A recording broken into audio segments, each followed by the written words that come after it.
Hey, hello.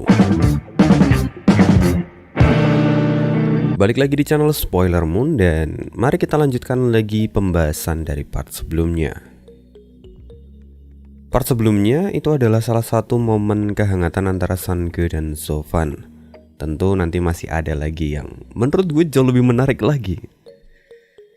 Jadi sayang sekali kalau kemarin dilanjutkan terus kemudian ada pihak ketiga yang merusak hal itu gitu ya. Makanya nekat aja. Tapi pada akhirnya kita memang harus jalan lagi menapaki garis cerita dari Sofan, dimana di bagian ini sebenarnya rada sad sih, yang mau dibangun kayak gitu. Suasana yang mau dibangun kayak gitu. Karena MC kita hari ini ceritanya akan mati. Amin. Lo kalau mau bohong gak gitu caranya. Masa MC-nya mati? Ya kalau nanti rekan-rekan nonton sampai habis pasti akan tahu maksud dari kematian MC kita hari ini. So let's check this out. Part 183 dan part kali ini aneh ambil dari kelanjutan bab 937 sampai dengan 942. Di tengah suasana hangat antara ayah dan anak ini, tiba-tiba sebuah teriakan terdengar mengganggu di telinga. Guyivan, akhirnya aku menemukanmu. Sekarang, apa kau pikir dirimu bisa lari dariku? Pupil mata Sofan mengecil. Dia langsung menoleh dan ada sedikit keterkejutan di wajahnya. Bahkan jika semua ini sudah ada di dalam perhitungannya, tapi Sofan tidak menyangka kalau mereka akan datang secepat ini. Nah, sedikit disclaimer di sini bahwa sebelumnya Bai Li Jingwei itu dikatakan sengaja mengikuti alur yang dibuat oleh Sofan dengan tujuan adalah membuat Sofan kehilangan kewaspadaannya. Tapi di kalimat sebelumnya di sini dikatakan bahwa semua ini sudah ada dalam perhitungan Sofan. Jadi ya disinilah kerennya si Bang Sofan kita. Dia sudah menebak semua pemikiran Bai Li Jingwei. Di sini juga menunjukkan kualitas pemikiran dari Sofan yang ada jauh di atas Bai Li Jingwei. Lalu segera tiga sosok datang ke tempat itu. Mereka tidak lain adalah Bai Li Jingwei, Sang Wan Peiyun, serta dan King Seng. Bagaimana bisa orang-orang ini mengejar kita begitu cepat, seolah mereka sudah tahu lokasi kita, kata Sange yang tampak terkejut dan wajahnya kini tampak masam.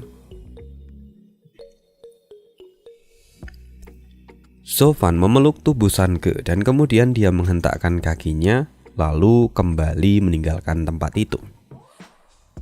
Dia berusaha untuk melarikan diri tentunya. Lalu kemudian Sofan sambil berlari berkata, apa yang perlu ditanyakan? Sejak awal kamu sudah ditandai dan para anjing ini mengikuti baumu sampai ke tempat ini. Jawab Sofan dengan santai. Apa? Jadi aku yang membawa mereka ke tempat ini? Wajah Sange kini semakin suram. Dia pun terlihat menyesal. Ayah, maafkan aku. Semua ini karena salahku lagi. Sange, sudah kukatakan, laki-laki tidak semudah itu meminta maaf. Selain itu, Sofan tiba-tiba tertawa dan senyuman iblis terlihat di wajahnya. Sejak awal, ayahmu ini sudah menduga semuanya. Sungguh? Ya, jadi jangan khawatir. Kamu hanya perlu mempercayakan semua ini padaku, kata Sofan dengan santai. Dia meninggalkan tempat itu tanpa kepanikan sedikit pun di wajahnya.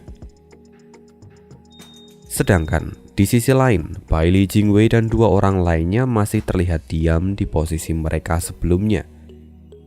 Bahkan setelah Sofan terlihat melarikan diri, mereka tidak terburu-buru untuk mengejarnya.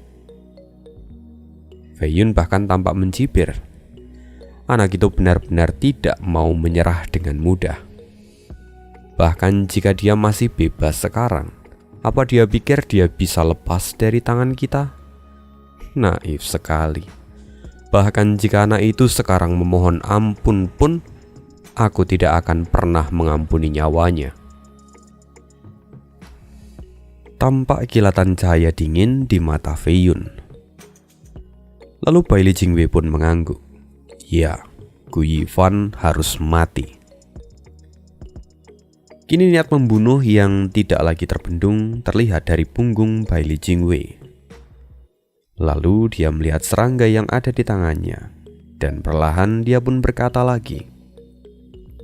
Putranya memiliki aroma yang bisa dideteksi meski sudah ada di ribuan mil. Bahkan jika dia menggunakan formasi teleportasi bintang, dia tetap tidak akan bisa lepas dari cengkraman kita. Apalagi putranya kini terluka, dia tidak akan bisa lari terlalu cepat. Atau itu hanya akan membahayakan nyawa putranya. Karena itu pada akhirnya hanya jalan buntu yang akan menanti Gu Yifan. Setelah mengatakan itu, Bailey Jingwei pun kemudian tertawa. Fei Yun terlihat menyeringai. Perdana Menteri memang memiliki cara yang sangat elegan untuk menyiksa anak ini sampai menjemput ajalnya. Tapi aku sudah tidak bisa menunggu lebih lama lagi. Fei Yun segera menjentikkan jarinya dan sebuah pedang Qi muncul, lalu dia lepaskan ke arah Zhou Fan. Fei Yun kemudian berseru, Gu Yifan, ini kesempatan terakhirmu. Cepat berikan pedang suci milikku dan mungkin aku akan membiarkanmu hidup. Bila pedang itu melesat lurus mengejar punggung Zhou Fan. Tekanannya sungguh luar biasa, sampai membuat bulu kuduk di punggung Zhou Fan berdiri. Tapi dengan cepat Zhou Fan menghindar dan pedang Qi itu melesat melewati pipi Zhou Fan. Meski hanya sedikit, pipi Zhou Fan tergores dan darah pun mengalir dari luka itu. Dan bilah pedang kini terus bergerak lurus menghantam hutan yang ada di belakang Zhou Fan dan menyebabkan kerusakan yang sangat parah. Ratusan mil pohon tumbang dan perbukitan pun terbelah. Lalu diakhiri dengan ledakan saat bilah pedang itu menghantam gunung di kejauhan. Itu adalah kekuatan yang sangat mengerikan. Bahkan Zhou Fan tampak terlihat ngeri. Ini memang adalah kemampuan dari salah satu raja pedang yang legendaris. Melihat semua ini, Zhou Fan tahu bahwa sudah tidak ada lagi jalan untuk melarikan diri. Karena akan jauh lebih berbahaya jika dia terus berlari dan memberikan punggungnya. Karena itu, dia langsung berhenti dan menghadapi Fei Yun secara langsung. Mata Zhou Fan kini tampak memadat dan dia siap untuk bertarung. Melihat Zhou Fan berhenti dan menatapnya, Fei Yun tak kuasa menahan cibiran. Hei, tuanku, mengapa kamu tidak melarikan diri lagi? Karena aku pikir tidak ada cara untuk menghindarinya. Jadi daripada aku melarikan diri, lebih baik aku bertarung dengan hormat di sini, kata Zhou Fan sambil menyeringai. Tampak matanya sangat serius, tidak seperti kelinci yang ketakutan dan berusaha untuk memamerkan giginya. Tapi bagi ahli di tingkat tinggi seperti Fei Yun, itu adalah perilaku yang sangat bodoh. Bertarung? Apa kau sudah gila, tuanku? Apa kau pikir dirimu memenuhi syarat untuk melawan kami? Memenuhi syarat atau tidak?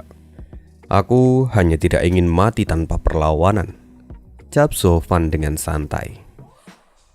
Selain itu, jika pertarungan ini sampai tersebar, maka itu cukup untuk meninggalkan jejakku di ingatan semua orang. Aku mati setelah melawan Raja Pedang Fei Yun. Kurasa itu bukanlah sesuatu hal yang buruk dan hidupku tidak terasa sia-sia. Lagi pula, aku Gu Yifan masih sangat muda dan hanyalah seorang alkemis tingkat 11. Aku punya cukup prestasi untuk dibanggakan. Mendengar semua ucapan Sofan, Fei Yun merasa semakin kesal. Lalu sambil menoleh ke arah Bailey Jingwei, dia berkata, "Anak ini bahkan tidak takut pada kematian. Sepertinya percuma untuk memberinya waktu lebih lama lagi." Seorang pemuda yang memiliki banyak talenta dan ambisi, dia memang berbeda dari yang lainnya. Saat orang lain sangat takut akan kematian, tapi dia justru ingin mati secara terhormat. Bailey Jingwei tampak merenung sebentar, lalu perlahan dia tertawa. "Tuanku, Anda tahu bahwa aku selalu mengagungkan bakat yang langka. Jadi pikirkan baik-baik. Selama kamu menyerahkan pedang suci itu pada kami, maka aku akan memberimu kesempatan untuk melayani kekaisaran bintang pedang sebagai ganti nyawamu." Bailey Jingwei terlihat tulus ketika mengatakan itu. Tapi Sofan tidak bisa menahan tawanya, karena dia tahu benar semua isi kepala Bailey Jingwei. Lalu dia mencibir, "Perdana Menteri memang sangat menghargai bakat. Tapi aku telah berada di Zhongzhou lebih dari 1 tahun. Sejauh yang kulihat, tidak ada orang yang memiliki kebijaksanaan yang bisa menyaingi Perdana Menteri. Apakah memang wilayah seluas Zhongzhou tidak memiliki bakat kebijaksanaan lain? Ataukah Perdana Menteri layaknya bulan yang menutupi cahaya bintang?" Beralaskan rasa iri, Anda menyingkirkan mereka semua yang memiliki peluang untuk menggantikan posisi Anda. Apakah tebakanku benar? Bailey Jingwei seperti terkena tamparan kali ini. Meski itu adalah sebuah fitnah yang tak berdasar, tapi kurang lebih memang itulah yang terjadi. Bahkan Fei Yun sampai terlihat menutupi mulutnya karena menyembunyikan tawa dari wajahnya. Apa yang dikatakan Zofan bukanlah sesuatu yang tidak berdasar. Karena itu, Bailey Jingwei menginginkan kepala Zofan di saat yang sama. Dia memang adalah orang yang sangat mendambakan bakat. Tapi jika bakat itu dalam hal kebijaksanaan, Bailey Jingwei lebih suka untuk menghapuskannya.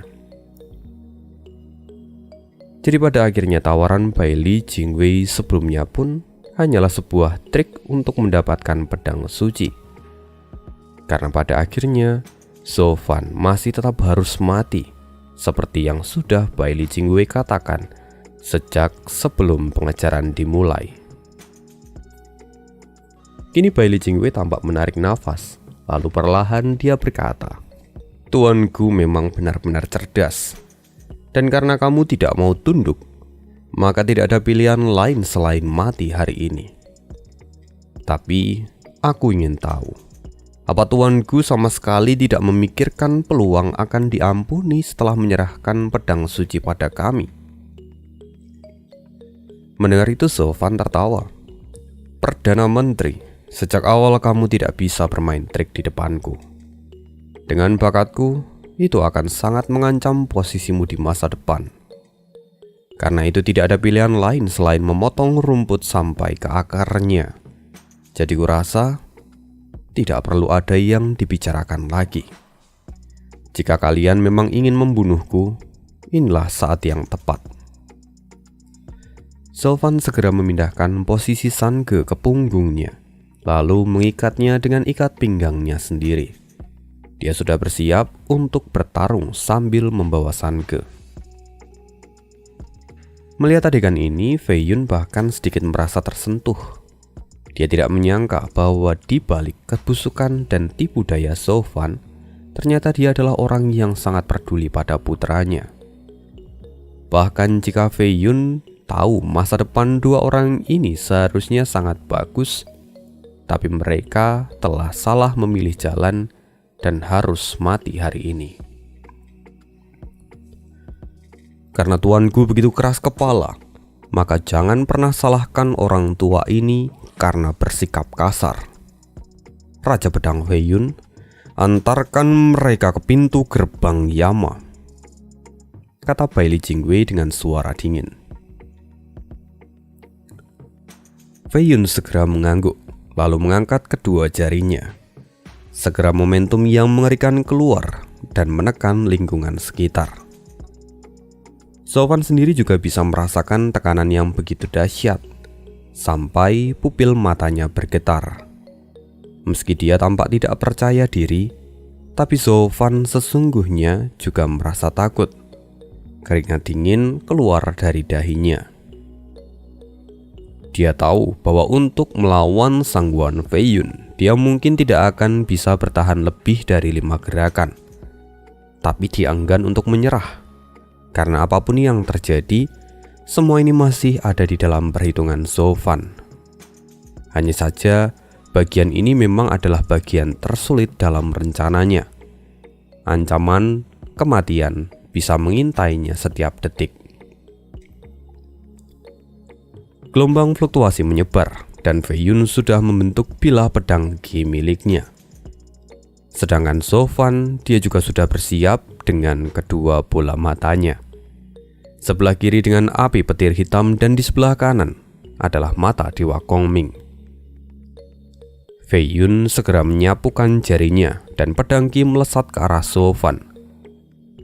Kecepatan bilah pedang itu sangat cepat, dan jika Zhou Fan telat sedikit saja, bahkan tahap 1 mata Dewa Kongmingnya tidak akan sempat untuk menyelamatkan dirinya. Jadi, sebelum itu dia segera mengaktifkan tahap pertama mata Dewa Kongming, teleportasi instan. Zhou Fan langsung menghilang saat bilah pedang itu hampir menembus tubuhnya. Bilah pedang itu bergerak lurus dan kemudian menghancurkan lingkungan yang ada di belakang Zhou Fan. Sial, bagaimana bisa kau menghindari serangan itu? Mata Fei Yun memadat dan dia tampak terkejut. Tapi Fei Yun sangatlah cepat dan inderanya juga tajam. Dia bahkan bisa merasakan gelombang fluktuasi yang ada di sekitarnya. Jadi sebelum Zhou Fan benar-benar muncul, Fei Yun sudah bisa menebak tempat di mana Zhou Fan akan keluar. Karena itu dia segera membentuk pedang Qi lagi di ujung jarinya dan bersiap untuk menyerang Zhou Fan. Jangan pikir kau bisa lari dariku. Kau akan mati, anak kecil. Api petir hitam penghancur langit. Zhou Fan bukanlah orang yang hanya akan diam saat diburu. Dia pun sudah bersiap untuk menyerang. Dia melepaskan serangan kombinasi dari petir hitam dan juga tahap kedua mata Dewa Kongming miliknya. Segera pilar cahaya hitam dan dikelilingi oleh petir hitam melesat ke arah Fei Yun. Jarak mereka saat ini cukup dekat, dan serangan itu mengincar ke arah bahu kanan Fei Yun. Fei Yun jelas terkejut dan dia segera melepaskan serangan ke arah Zhou Fan, lalu membentuk pelindung sebelum serangan Zhou Fan mengenai dirinya. Benturan pun terjadi, dan Fei Yun berhasil menahan serangan Zhou Fan dengan perisai Yuan miliknya. Tapi bahkan setelah itu wajah Fei Yun benar-benar terlihat pucat. Dia tampak ketakutan, apalagi kalau sampai serangan itu mengenai tubuhnya. Karena dia tahu bahwa api hitam itu pasti akan membakar tubuhnya sampai menjadi abu. Sedangkan di sisi lain serangan Fei Yun kini mengincar Zhou Fan. Tapi berkat gangguan dari serangan Zhou Fan sebelumnya, lintasan serangan Fei Yun ini agak meleset dan sekali lagi hanya menggores pipi Zhou Fan. Bailey Jingwei dan Fei Yun jelas tidak pernah menduga gerakan Zhou Fan ini. Mereka tidak mengira kalau ahli di ranah visi dewa akan memberikan perlawanan sampai sejauh ini. Bahkan kini Fei Yun kembali merevisi pandangannya pada Zhou Fan. Dia tidak lagi menempatkan Zhou Fan seperti bocah, dan hanya ahli yang memiliki bakat. Tapi Zofan kini adalah musuh yang sesungguhnya. Fei Yun tidak lagi berani menganggap remeh kemampuan dari Zofan. Krak! Perisai Fei Yun yang masih menahan api petir hitam Zofan tiba-tiba retak. Lalu api hitam itu bergerak seperti jarum lurus ke arah tubuh Fei Yun. Sekali lagi itu membuat Fei Yun terkejut dan segera menghindarinya. "Apa ini?" teriak Fei Yun di dalam hati. Dia sungguh tidak menyangka bahwa api hitam itu sekarang bahkan jauh lebih tajam dan kuat daripada api hitam yang sebelumnya dilepaskan setelah Yulin meledakkan diri. Ya, bagi kita itu adalah hal yang wajar. Lagi pula ini adalah serangan gabungan Zofan, di mana itu mengkombinasikan tahap kedua mata Dewa Kongming dan api petir hitam. Jadi sangat jelas kalau kekuatannya pun meningkat beberapa kali lipat. Kini, kedua serangan itu saling menghancurkan bagian belakang baik Fei Yun maupun Zofan. Keduanya seperti senjata pemusnah yang memberikan pemandangan yang mengerikan di saat yang bersamaan. Fei Yun sekarang berhasil menghindari serangan itu, jadi dia bisa sedikit bernafas lega.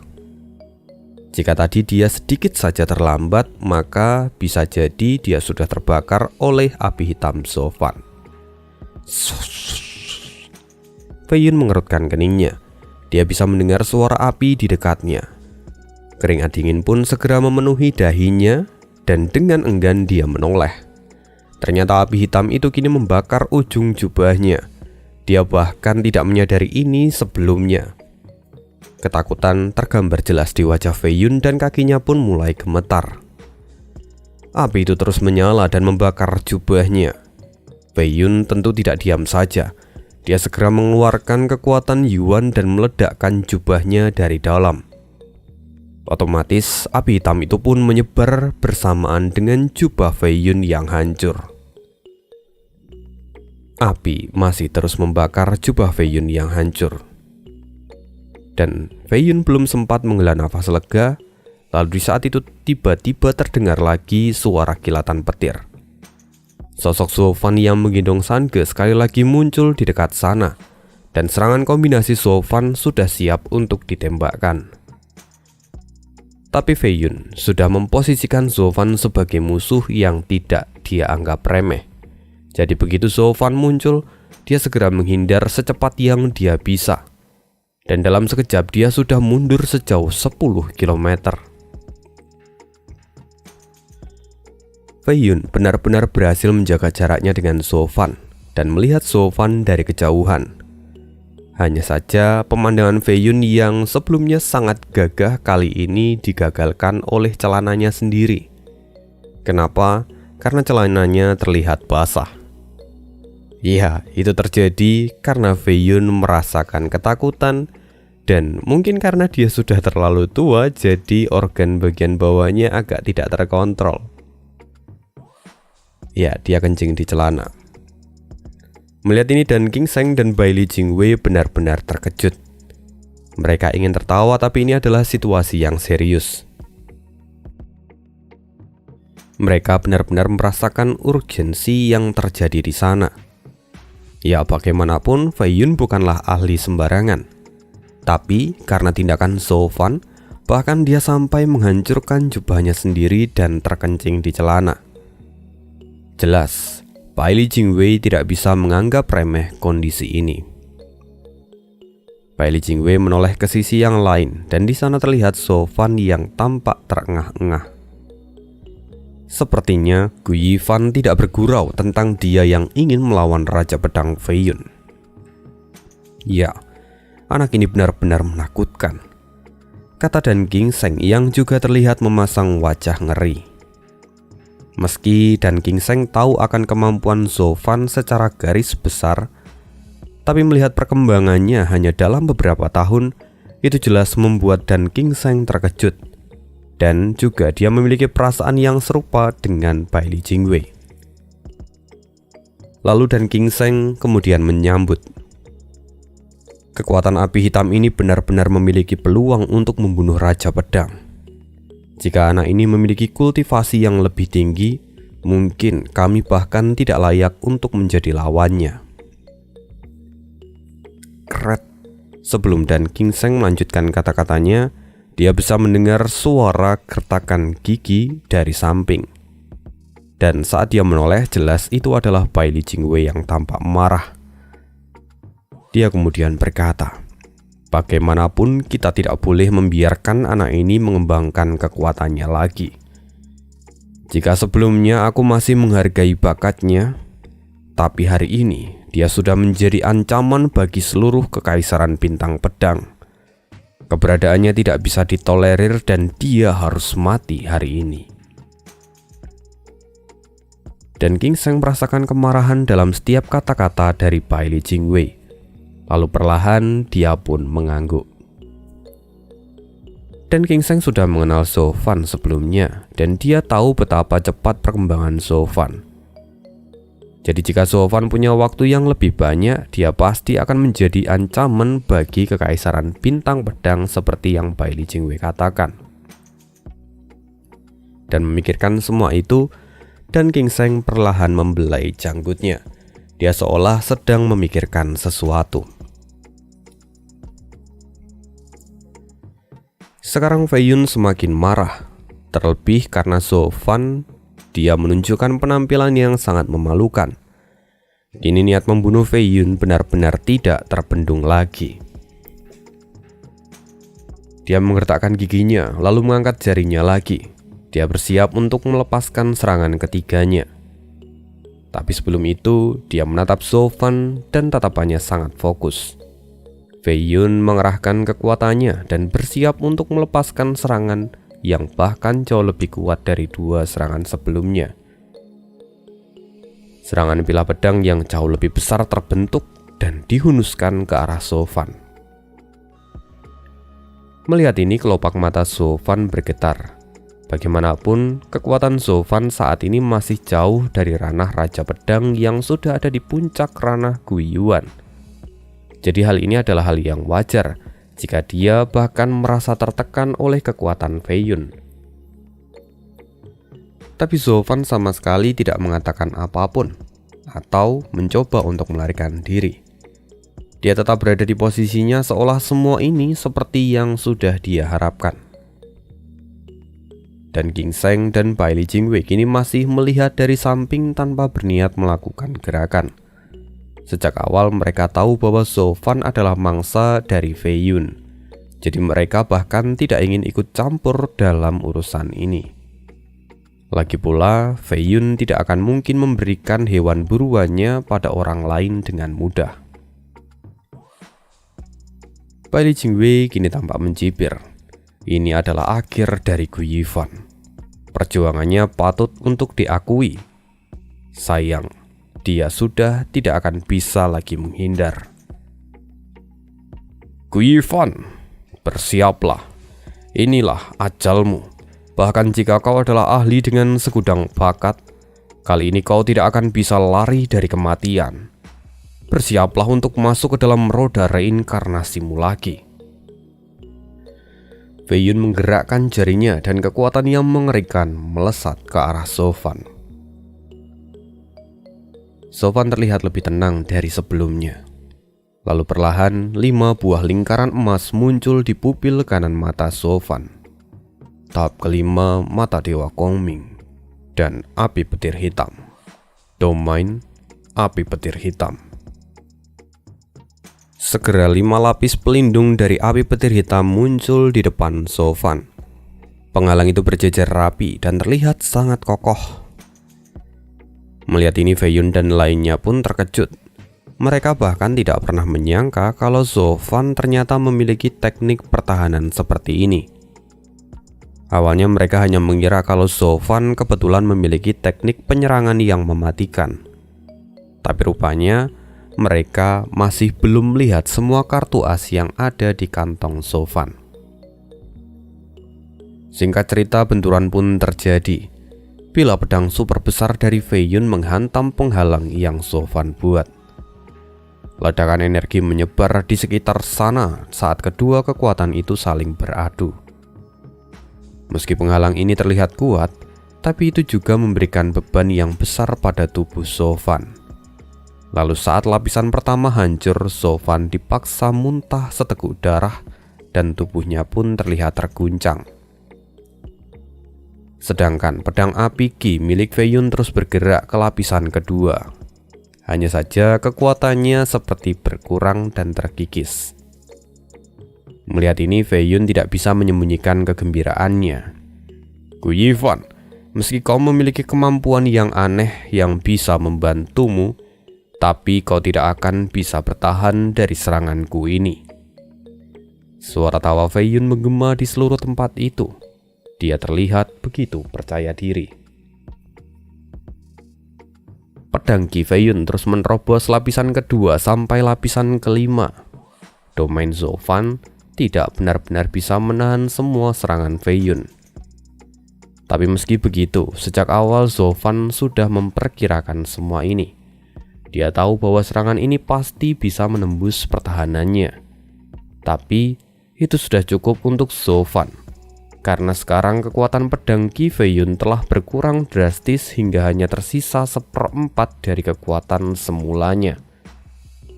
Dan jika dibandingkan dengan kekuatan serang seorang ahli bela diri, itu hampir tidak ada bedanya dengan serangan ahli di ranah Guiyuan biasa. Sofan menyeringai. Dia kembali mengeluarkan kombinasi api petir hitam penghancur langit. Segera pedang Ki itu diblokir oleh kombinasi serangan ini dan mengakibatkan ledakan yang besar. Pedang Ki seolah terbakar dan kekuatannya pun terus berkurang. Meski begitu, pedang Ki tidak berhenti dan terus bergerak ke arah Sofan. Kekuatan serangnya kini sudah berkurang drastis.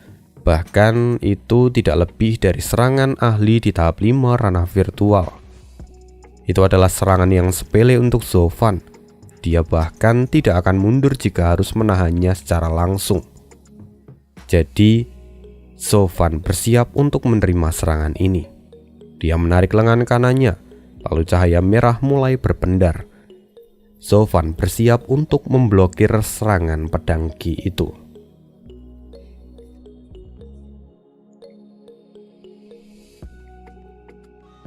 Semua orang kembali terkejut saat melihat ini. Mereka tidak percaya bahwa Sofan begitu berani menerima serangan langsung dari Fei Yun. Bahkan jika serangan itu sekarang sudah menjadi lebih lemah, tapi tetap saja itu adalah serangan dari sang Raja Pedang Fei Yun.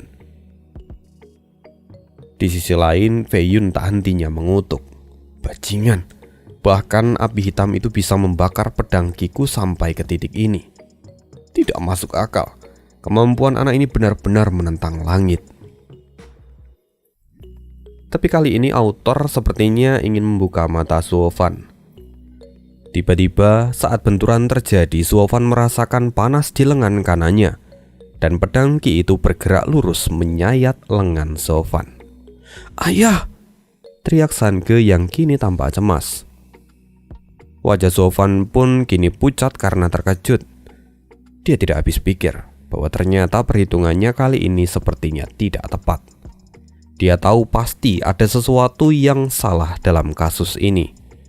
Tapi yang pasti lengan kanan Sofan kini terluka. Perlahan Sofan bergumam, "Sange, sepertinya ayah melewatkan sesuatu. Bahkan jika aku sudah menduga kalau aku akan kalah, tapi aku tidak menyangka bahwa aku akan terluka seperti ini. Dengan kondisi ini aku bahkan tidak bisa mengeluarkan pil Long Jidan untuk menyelamatkan nyawa kita." "Ayah, apa kita akan mati?" tanya Sange yang tampak tak berdaya. "Apa kamu takut mati?" "Tidak, selama bersama ayah aku tidak pernah takut." "Bagus, sekarang kita hanya bisa menunggu. Hidup dan mati kita ada di tangan orang itu. Aku hanya berharap dia akan memegang janjinya." Mendengar ucapan Sofan ini, Sange seperti memahami sesuatu. Apa yang sudah dia duga sebelumnya menjadi semakin jelas. Lalu dia pun mengangguk. Sedangkan di sisi lain, Fei Yun yang sebelumnya sudah pesimis dengan gerakan Zhou Fan kini terlihat terkejut. Tapi kemudian tentu disusul dengan cibiran di wajahnya. Fei Yun berpikir bahwa pada akhirnya Zhou Fan hanyalah ahli di ranah visi dewa.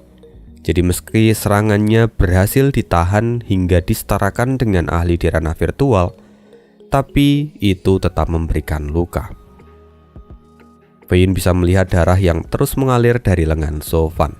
Lalu perlahan dia pun berkata, "Sebelumnya tidak pernah ada orang sepertimu yang bisa bertahan setelah menerima 3 seranganku. Kau adalah orang pertama di dunia ini yang bisa menahannya. Tapi aku tidak punya alasan untuk membiarkanmu hidup. Jadi aku akan mengakhirimu dengan serangan keempat ini." Fei Yun sudah mengangkat jarinya dan membentuk pedang Qi yang baru. Niat membunuhnya sekali lagi meledak dan dia siap untuk menyerang Zhou Fan. Di sisi lain, Zhou Fan kini sudah terluka dan dia jatuh di tanah bersama San Ge. Bahkan jika Zhou Fan masih bisa menggunakan mata Dewa Kongming-nya, dia tetap tidak akan bisa ataupun tidak akan sempat untuk melakukan teleportasi untuk menyelamatkan diri, karena serangan pedang Qi milik Fei Yun itu sangatlah cepat. Fei Yun sudah mengangkat jarinya, sedangkan Zhou Fan tampak diam dan tidak bergerak, seolah dia sudah menerima kematiannya sekarang.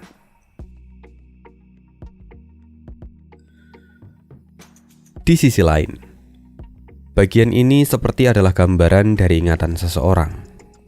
Siapa dia? Mari kita dengarkan. Ini memang adalah rencana yang bagus, tapi apa mereka benar-benar akan mengambil umpan semudah itu? Kata Fei Xiong. Lalu salah satu tetua agung pun menyahut, "Fei Yun memiliki dendam pada keluarga sangguan kita. Kali ini Yulin akan menjadi pengantin dan meledakkan diri di depannya, dan dia pasti berpikir bahwa ini adalah ulah dari keluarga sangguan. Belum lagi, dalam rencana ini kita akan menyerang istana di saat yang bersamaan. Dia pasti akan sangat marah dan mencari kita untuk menyelesaikan masalah ini. Apa kamu yakin semua rencana ini akan berjalan sesuai dengan yang kau katakan?" Ya, bahkan jika rencana ini sangat mungkin untuk menarik perhatian dari Fei Yun, tapi mereka juga memiliki Bailey Jingwei sebagai think tank yang bisa membaca situasi dengan baik. Bukankah akan semakin sulit untuk mencapai titik yang kamu inginkan? Di sini Zhou Fan tampak menyeringai. Bahkan jika Bailey Jingwei bukan orang yang mudah untuk dibodohi, tapi pada akhirnya dia tidak akan bisa lepas dari jerat ini. Apa maksudmu? Bagaimana itu bisa terjadi? Itu sederhana. Semua karena keserakahannya sendiri. Dia adalah ahli strategi yang selalu memikirkan kemajuan kekaisaran bintang pedang. Karena itu dia menginginkan segalanya yang terbaik untuk didapatkan. Sama seperti saat konferensi pil sebelumnya. Dia sudah mengetahui posisi keluarga sangguan sejak awal, tapi dia tidak berencana untuk menyerangnya. Hanya karena alasan dia takut akan ada ikan yang lepas. Dia sengaja menunggu dan membiarkan semua ikan itu masuk ke dalam perangkap. Jika saat itu aku tidak membuat keributan, rencana Bailey Jingwei pasti sukses dan semua keluarga sangguan yang ada di Zhongzhou akan binasa dalam satu malam. Jadi kali ini kita akan gunakan keserakahannya itu lagi untuk menyelamatkan putraku. Lalu apa yang akan terjadi setelahnya? Setelah semua itu, Fei Yun pasti akan terus mengejarku sampai ke ujung dunia. Dan dalam 1 atau 2 jam setelah dia menyadari kalau aku membawa pergi putraku, dia akan langsung menemukanku. Di situ, aku tidak akan bisa melarikan diri. Apa? Bukankah itu artinya kau akan mati? Benar, aku berdua akan mati. Tapi kami kemudian akan bangkit lagi. Aku harus membuat skenario di mana kami berdua hilang dari dunia ini, sehingga Bailey Jingwei tidak akan mengejar kami lagi setelahnya. Dan dengan begitu aku bisa pergi dengan aman dari Zhongzhou. Sampai di titik ini, Patriark tidak perlu khawatir tentang apa yang akan terjadi padaku, karena aku sudah punya rencanaku sendiri. Boom, boom, boom. Ledakan yang keras terdengar dari kejauhan. Itu adalah ledakan dari pertarungan Zhou Fan. Kini di sana terlihat Fei Xiong berdiri melihat dari kejauhan. Para tetua pun tampak mengamati hal yang sama. Mereka tidak mengira bahwa pertarungan akan berlangsung seintens itu. Fei Xiong perlahan menghela nafas. Aku tidak menyangka semuanya akan berjalan sesuai dengan apa yang dikatakan anak itu. Bai Li Jingwei benar-benar seperti bermain di telapak tangannya kali ini. Ya, anak itu benar-benar pemberani dan cerdas. Dia bahkan bisa mengendalikan gerakan musuh tanpa mereka sadari. Apalagi yang bermain di telapak tangannya adalah Bai Li Jingwei. Sungguh anak ini adalah jenius sejati. Aku semakin penasaran apakah anak ini benar-benar bisa lolos dari 2 Raja Pedang dan think tank nomor 1 di Zhongzhou, kata salah seorang tetua. Tidak perlu khawatir.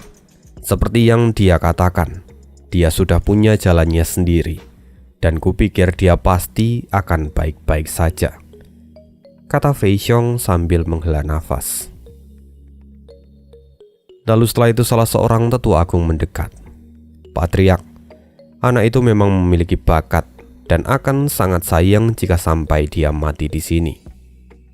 Tapi yang lebih penting dari itu, dia masih belum memberi kita pedang suci milik kita. Fei Xiong menoleh. Tetua agung tidak perlu khawatir. Ketika kita mendiskusikan ini di gua sebelum penyerangan, dia mengatakan bahwa akan mengembalikan pedang itu setelah menyelamatkan putranya. Jadi sekarang aku sudah mengirim orang untuk menjemput dia setelah kekacauan ini. Di sana mereka akan mendapatkan apa yang kita cari-cari. Tapi Fei Xiong, bagaimana bisa kau begitu percaya pada anak ini? Dia bukanlah anak yang baik, kata salah seorang tetua agung. Fei Xiong tampak menghela nafas dan kemudian berkata, aku bisa percaya pada anak itu karena dia berani bersumpah untuk putranya. Aku bisa melihat kasih sayangnya sebagai seorang ayah, dan aku bisa memegang kata-katanya kali ini. Semua orang yang mendengar ini agak terkejut. Bahkan jika mereka ingin mendebat pun rasanya percuma. Ini adalah rasa percaya dari kedua ayah yang saling menyayangi anak-anaknya. Setelah beberapa saat, salah seorang tetua kemudian berkata lagi, lantas bagaimana jika nanti dia sampai mati? Dia sendiri mengatakan kalau dia akan mati dalam rencana ini. Bahkan jika dia mati, dia akan meninggalkan petunjuk pada kita. Dia sudah berjanji akan melakukannya dengan syarat kita akan menguburkan jasad mereka jika sampai rencana ini gagal. Semua orang menatap Fei Xiong. Tidak ada yang mengatakan apapun lagi. Mereka tahu bahwa Zhou Fan adalah orang yang licik, tapi mereka bisa merasakan ketulusannya sebagai seorang ayah. Jadi mereka pun akhirnya mencoba untuk percaya kali ini. Mari kita akan kembali ke sisi Zhou Fan lagi. Gelombang dari pedang Qi keempat Sangguan Fei Yun semakin mengerikan. Langit seolah akan terbelah karena serangan ini. Sedangkan Zhou Fan diam menengadah ke langit dan melihat serangan ini. Dia tidak berusaha menghindar, karena itu tidak mungkin bisa dia lakukan. Tapi anehnya dia sangat tenang seolah tidak takut akan kematian. Gelombang energi yang mengerikan terus menyebar dan menyebabkan ruang di sekitar bergetar. Fei Yun melihat Zhou Fan dengan penuh kebencian dan tangannya pun mulai bergerak.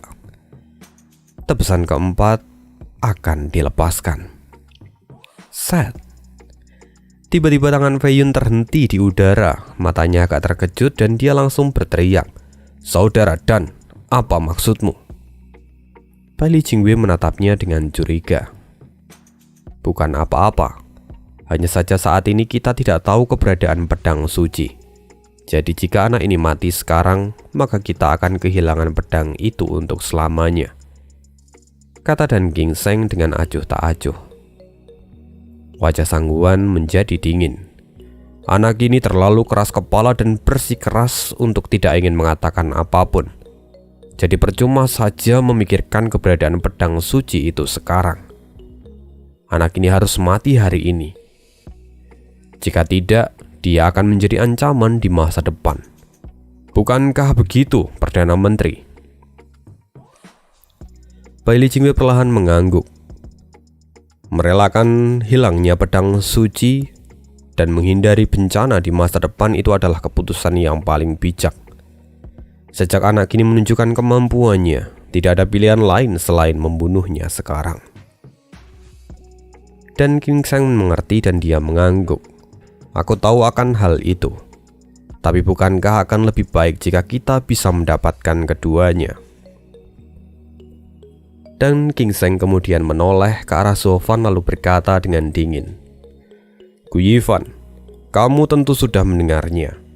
Hari ini hukumanmu adalah kematian.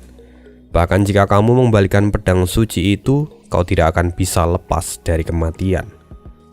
Tapi dengan kuasaku sebagai Raja Pedang, aku akan mengabulkan satu keinginan terakhirmu jika kau mau mengatakan lokasi dari pedang suci itu pada kami.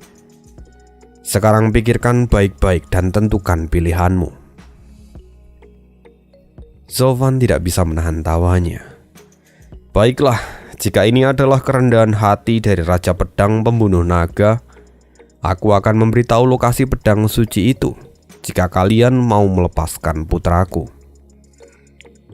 Ditolak, bentak Bai Lijingwei memotong Dan Gingseng yang hendak menjawab. Lalu dengan penuh amarah, Bai Lijingwei berkata, Gu Yifan, kau tentu tahu bakat putramu sendiri, dan hari ini kalian berdua tidak akan bisa lolos dari pintu gerbang neraka. Kalian harus mati. Mendengar itu Zhou Fan kembali tertawa. Jika itu adalah keputusan kalian, maka aku tidak memiliki keinginan terakhir. Bocah bau, karena kau bahkan tidak ingin berubah pikiran, maka aku akan menghabisimu sekarang juga, teriak Fei Yun dengan marah dan berniat untuk menggunakan pedang Qi-nya. Tapi tiba-tiba Zhou Fan menatap mereka lagi dan melambaikan tangannya. Tunggu. Aku baru saja terpikirkan sesuatu hal yang menarik. Aku punya keinginan lain yang bisa kalian kabulkan. Oh, benarkah? Apa itu? Kata Dan Gingseng dengan acuh tak acuh. Zhou Fan memandang Fei Yun dengan tatapan jijik. Aku dan putraku akan mati hari ini. Tapi aku tidak akan mati di tangan Raja Pedang Fei Yun. Aku ingin Raja Pedang Pembunuh Naga yang mengeksekusi kami. Kenapa? Sederhana, karena aku tidak ingin melihat Raja Pedang Fei Yun merasa tenang. Dia yang adalah Raja Pedang tidak bisa membunuhku bahkan setelah melepaskan 3 serangan. Itu adalah rekor yang membanggakan untukku dan juga hinaan yang memalukan untuknya sebagai Raja Pedang. Aku ingin dia menanggung rasa malu itu seumur hidupnya, kata Zhou Fan sambil tertawa dengan penuh kegilaan di wajahnya. Fei Yun menggertakkan gigi. Otot-otot di sekitar matanya tampak semakin jelas. Lalu dengan penuh amarah dia berseru, Bajingan, aku akan membunuhmu. Tunggu. Tiba-tiba Bai Lijingwei mengangkat tangannya dan menghentikan Fei Yun.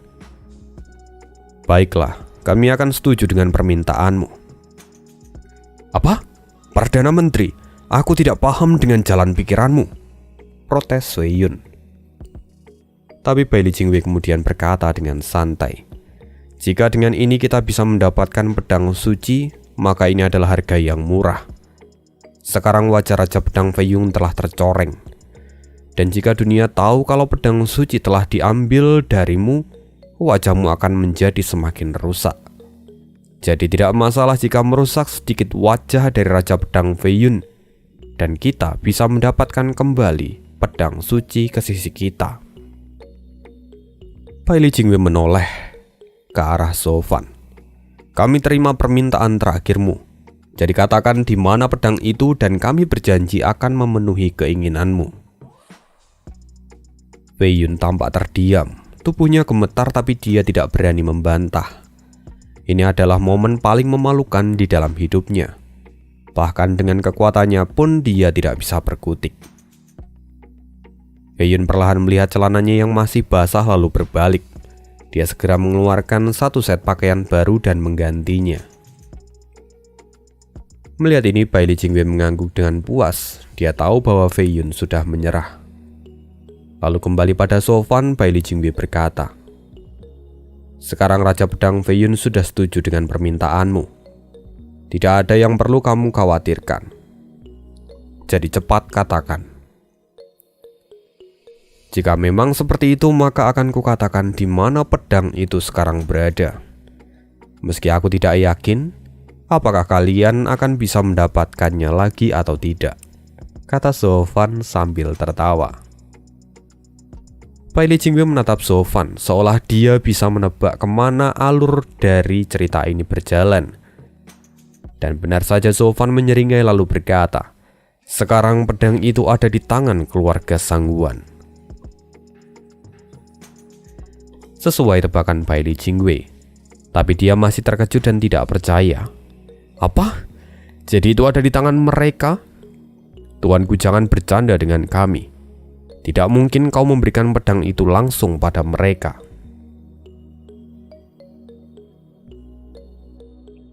Memangnya apa yang bisa kulakukan? Sejak identitasku terbongkar, aku tidak ada bedanya dengan kriminal di mata keluarga Sangguan. Jadi bagaimana mungkin seorang kriminal bisa mengerahkan kekuatan keluarga Sangguan tanpa bayaran? Kata Zhou Fan sambil menyeringai.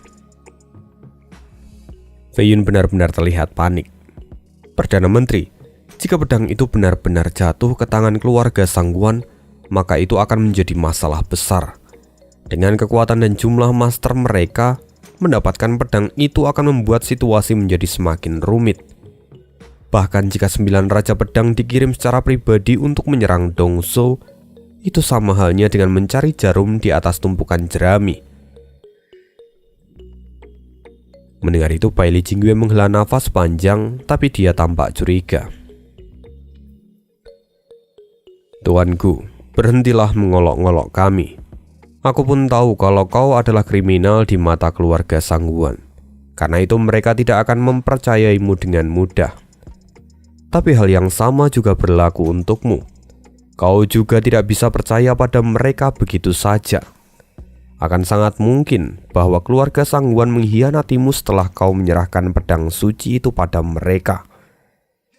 Jangan membuat aku terlihat bodoh dengan gurauanmu itu. Zhou Fan pun tertawa. Perdana Menteri, aku tidak pernah mengolok-ngolok kalian, apalagi menganggap kalian bodoh. Apa yang kamu katakan memang adalah kebenaran. Aku tidak langsung menyerahkan pedang itu pada mereka. Aku memberikannya setelah aku menyelamatkan putraku dan meninggalkan beberapa petunjuk untuk mereka. Dengan begitu mereka bisa menemukan pedang suci itu yang telah kutinggalkan. Jika aku tidak melakukan itu, maka sekarang keluarga Sangguan pasti juga ikut memburuku. Apalagi mereka tahu ke arah mana yang sedang kutuju. Anda bisa melihat sendiri, bahkan keluarga Sangguan sekarang tidak ada di sini. Semua karena mereka telah mendapatkan bayaran atas jasa yang telah mereka berikan padaku. Jadi, apa Perdana Menteri masih berpikir bahwa semua ini hanyalah bualan? Wei Yun mengerutkan keningnya. Perdana Menteri, apa kata-kata anak ini bisa dipercaya? Baili Jingwei terdiam untuk sesaat lalu berkata, hubungan antara Gu Yifan dan keluarga Sangguan tidak baik sejak identitasnya terbongkar. Tapi mereka melakukan yang dia minta dan bahkan sekarang tidak ada satupun batang hidung mereka yang terlihat. Jadi bisa disimpulkan bahwa yang dikatakannya kali ini adalah sebuah kebenaran. Baili Jingwei kembali menatap Zhou Fan lalu kemudian berkata, Tuanku, Kemampuanmu memang tiada duanya. Kau bisa bertahan sampai sejauh ini dengan semua siasatmu sendiri. Aku tidak bisa menyembunyikan kekagumanku darimu." "Perdana Menteri terlalu sopan," kata Sofan sambil tertawa. "Tapi sekarang waktumu sudah habis, transaksi kita sudah selesai. Karena itu Raja Pedang Dan, sesuai keinginanku Yivan, kirim mereka berdua ke neraka." "Baik." Dan King Seng segera berbalik dan auman naga terdengar memenuhi langit. Seketika wilayah itu menjadi gelap dan dari balik awan terlihat naga yang menggeliat. Dan King Seng menatap Sofan dengan tatapan dingin, lalu perlahan mengangkat jarinya.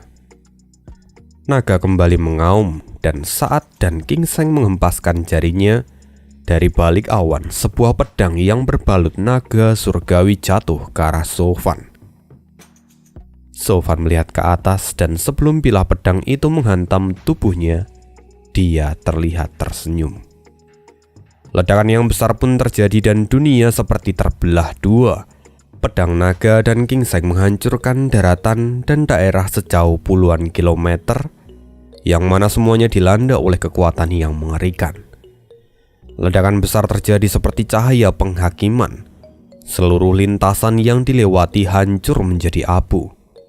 Semuanya kembali ke dalam ketiadaan dan berubah menjadi gurun pasir.